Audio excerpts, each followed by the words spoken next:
supaya tenaga power benar-benar tidak terbagi satu kabel untuk dua speaker atau dua mesin kiri kanan satu kabel ground ya, karena ground sangat penting juga untuk di bagian kabel-kabel khususnya di bagian speaker. Nah, seperti ini. Sedangkan kabel yang satu ini langsung disolderkan 0 trapo. Jangan salah, 0 trapo. Sementara yang ini disolderkan ke bagian 220.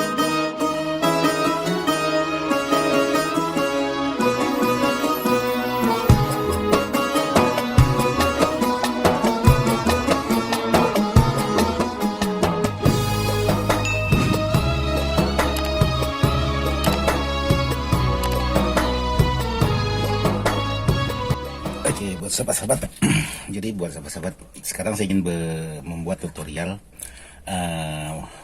untuk memenuhi permintaan dari sahabat-sahabat subscriber, khususnya sahabat-sahabat Ismail Dadang ataupun sahabat-sahabat Dadang Ismail. Jadi di sini ingin membuat tutorial yaitu tentang bagaimana cara memasang elko dan instalasinya untuk menuju dari trapo menuju ke dioda, dioda menuju ke elko, dan ke elko langsung menuju ke bagian kit draper ini. Oke, sekarang kita mulai untuk cara pemasangannya. Jadi di sini seperti biasa untuk elko tetap ada tanda garis seperti ini, dan di PCB juga ada tanda putih seperti ini. Semuanya ada. Jadi tinggal sahabat posisikan yang tanda putih. Ini tandanya min. Di sini sudah ada dikasih tanda min. Oke, sekarang coba memasang di bagian elko-nya dulu supaya bisa kita buatkan tutorialnya bagaimana cara memasang di bagian instalasinya. Sekarang kita pasang elko-nya dulu.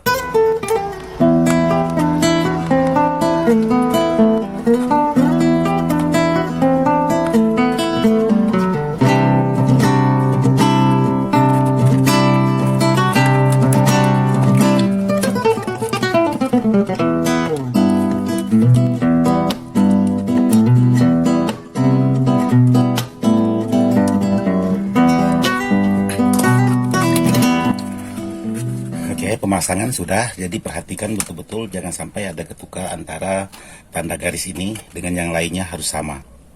Jadi di sini sudah selesai semua, jadi maupun di bagian substratnya yang sudah saya bikinkan tutorialnya, dan untuk di bagian elko-nya.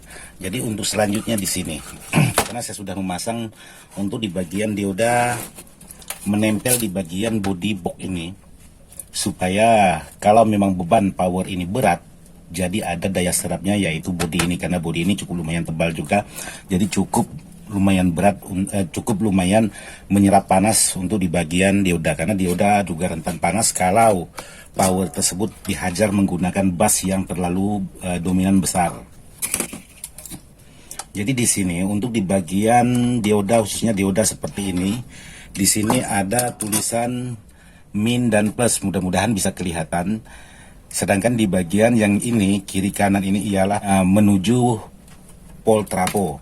Sedangkan yang dua ini tegangan plus, ini tegangan min. Jadi tidak ada ground di bagian dioda ini, hanya ada min dan plus, AC dan AC dari dioda untuk ke trapo. Jadi seperti itu. Dan yang selanjutnya kita ambil ukuran, salah satunya ukuran kabel. Jadi di sini disesuaikan dengan selera sahabat-sahabat. Mau cara bagaimana boleh, tidak masalah. Nah, di sini saya buatkan ini untuk tegangan min. Jadi untuk kabel terserah sahabat mau menggunakan kabel yang warna merah, warna hijau, warna kuning, warna hitam, tidak masalah. Itu hanya sebagai simbol atau pedoman mana kabel min dan kabel plus. Tapi untuk versinya saya, ini saya menggunakan kabel berwarna hitam atau yang berwarna satu jenis, yaitu kabel berwarna hitam. Itu versinya saya. Jadi sahabat dengan ikut seperti versinya saya, sahabat boleh atau bebas seperti versinya sahabat. Jadi untuk tegangan min dan tegangan plus ini terhubung dua lembar kabel usahakan untuk kabel yang menuju ke transistor final atau kit drivernya itu, usahakan kabel yang berukuran agak sedikit besar, minimal 2,5, karena di sini saya menggunakan 0,25. Nah, seperti ini, sahabat bisa pastikan sama dua-duanya di sini. Jadi untuk min 2 kabel, untuk plus 2 kabel, seperti ini. Dan untuk memudahkan lagi, kabel-kabel seperti ini kita atau sahabat bisa memasukkan menggunakan selongsong bakar, atau sahabat ikat menggunakan kabel T juga boleh. Ini hanya sekedar kebiasaan aja, tergantung dari sahabatnya lagi yang merakit maunya seperti apa. Boleh tidak diikat, boleh tidak menggunakan selongsong bakar, boleh tidak menggunakan kabel T, tergantung dari sahabat atau kebiasaan dari sahabat-sahabat semua. Lalu di sini sahabat tinggal tambahkan satu kabel lagi yang dari dioda menuju ke voltase trafo.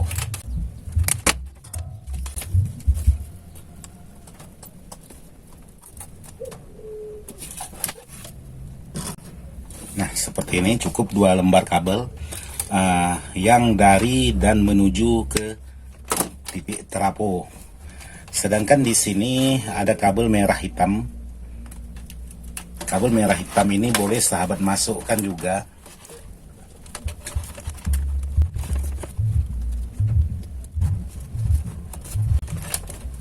Nah, di sini untuk kabel yaitu di bagian komponen belakang, yaitu tegangan min plus,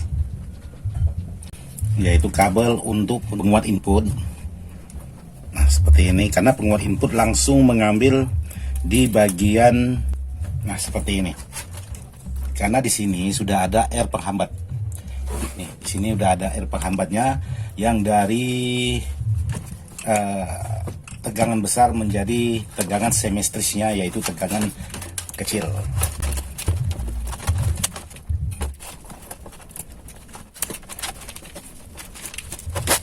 Jadi di sini sahabat bisa menambahkan lagi 2 kabel.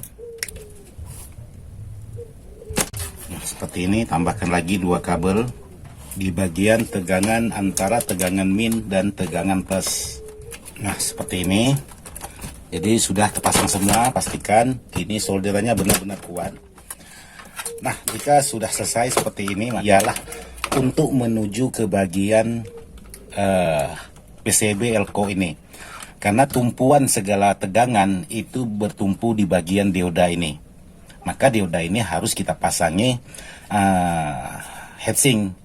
Kalau kita memasang di bagian PCB ini boleh, cuman kita tidak tahu tumpuan dioda ini, karena kadang-kadang kita memasang kabelnya itu menyebar, ada yang di titik ini, ada titik ini, tapi padahal untuk tegangan itu tumpuannya semua pada di dioda ini. Maka saya buat seperti ini supaya semuanya bisa bertahan dalam jangka panjang. Tapi itu kembali lagi dari sahabatnya, kalau memang sahabat mau seperti apa itu bebas. Ini hanya versinya saya. Dan di sini supaya power benar-benar bertenaga, untuk di bagian tegangan CT atau ground yang menuju ke soket spekar, khususnya di bagian soket spekar warna hitam atau min, sahabat harus memasang 1 soket spekar, 1 kabel, jadi 2 kabel, supaya tenaga power benar-benar tidak terbagi 1 kabel untuk 2 spekar atau 2 mesin kiri kanan, 1 kabel ground. Jadi sahabat gunakan 2 kabel seperti ini supaya tenaga tidak habis di bagian ground, karena ground sangat penting juga untuk di bagian kabel-kabel, khususnya di bagian spekar. Lalu di sini ini saya ada salah pasang sedikit khusus untuk di bagian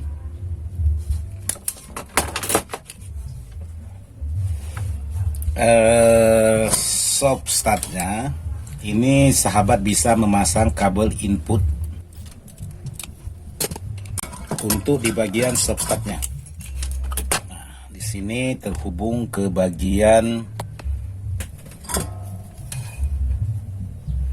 fuse belakang.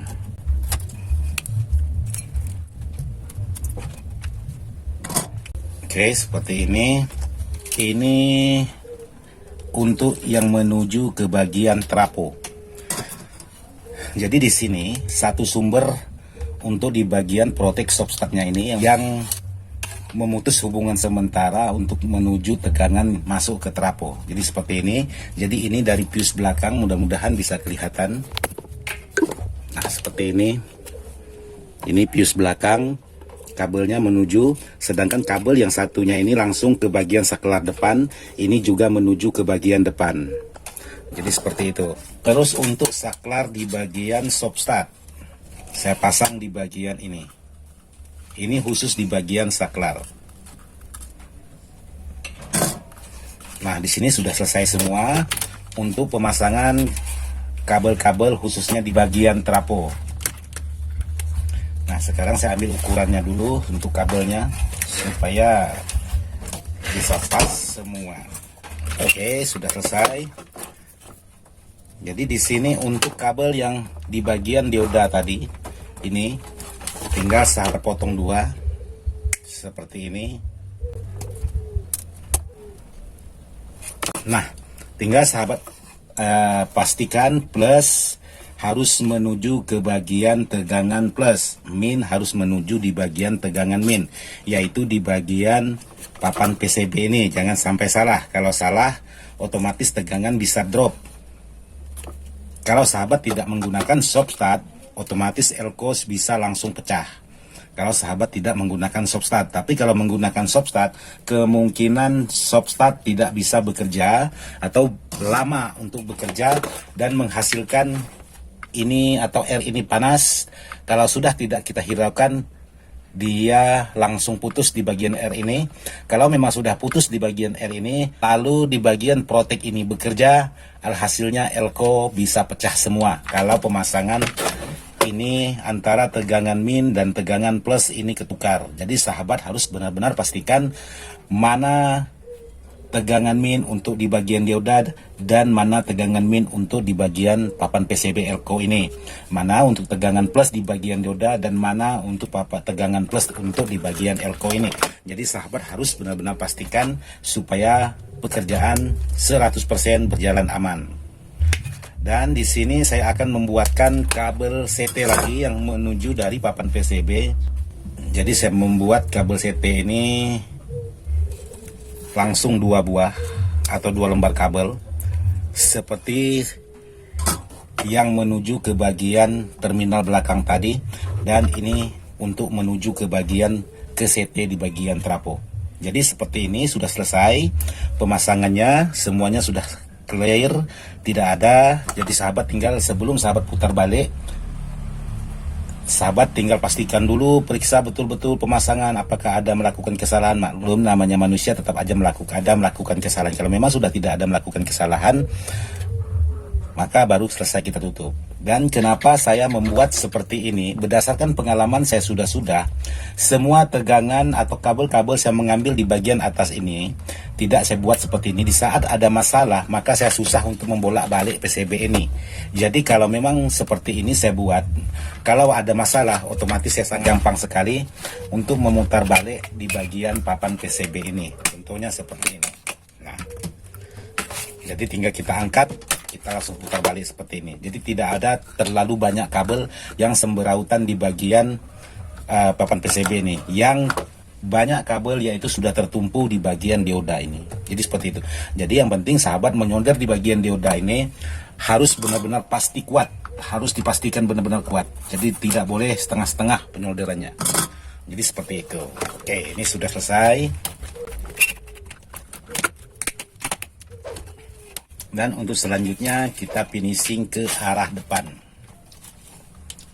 Jadi ini kabel untuk di bagian kit atau mesin.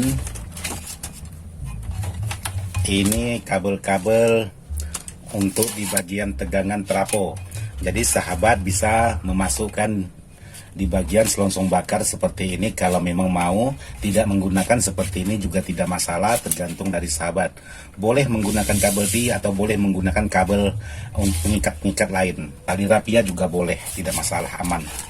Tidak ada tuntutan untuk seperti ini. Ini tergantung dari kebiasaan saja. Jadi buat sahabat-sahabat yang mana suka boleh. Dan ini kabel untuk di bagian speaker protect yang menuju mesin, khusus di bagian suara. Nah, seperti ini. Jadi di sini sudah dibuatkan semua supaya aman. Ada selongsong bakar, kita pastikan semuanya sudah terbakar. Lalu di sini saya ingin membuat sekalian tutorial. Di sini yang tidak menuju ke bagian substrat, khusus di bagian kabel AC listrik, ini sahabat pasang sekun tancap.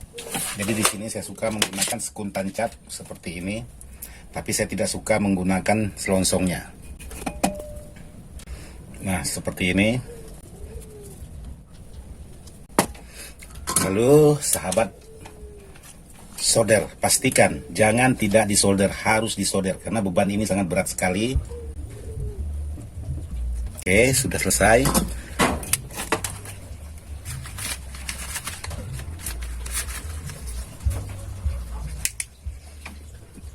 Dan sahabat, kalau memang sudah disolder, di sini sahabat tinggal masukkan selongsong bakar lagi, lalu sahabat bakar. Nah, hasilnya seperti ini. Dan untuk kabel di bagian saklar, nah ini kabel di bagian saklar, sahabat juga pasang sekun tancap. Jadi sahabat harus menambahkan satu kabel pendek. Nah, di sini seperti ini. Sahabat tambahkan ini kabel pendek seperti ini. Oh, cuaca hujan. Ini cuaca hujan. Oke, sudah seperti ini. Jadi ada 2 lembar seperti ini.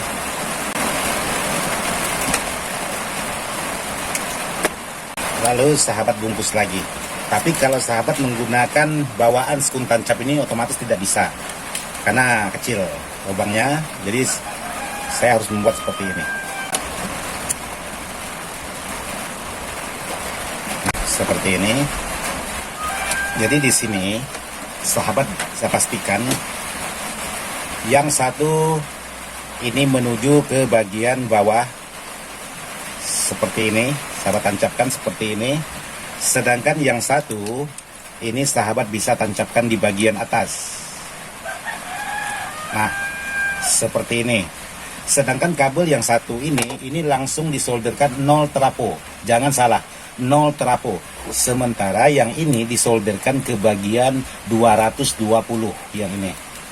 Jangan sampai ketukar. Ini untuk 0 di bagian trapo, 0 AC-nya.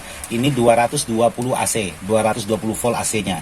Jadi seperti ini. Jadi ini sudah langsung memutus dan menghidupkan untuk di bagian substrat, dan sekaligus memutus hubungan untuk di bagian power atau traponya. Jadi di saat kita hidupkan, baik, ini langsung masukkan tegangan 0 di sini di bagian substrat. Setelah sekian detik dia langsung nyala, maka trapo sudah bekerja dengan tegangan yang sebenar-benarnya atau semaksimalnya. Jadi seperti ini cara sistem Ismail Dadang kerja merakit sebuah power. Ini kita pasang fuse dulu di bagian belakang ini. Nah, di sini kita pasang fuse. Jadi ini menggunakan fuse atau sekring. Nah, seperti itu. Lalu kita coba. Oke. Ini hati-hati. Sekarang kita tancapkan.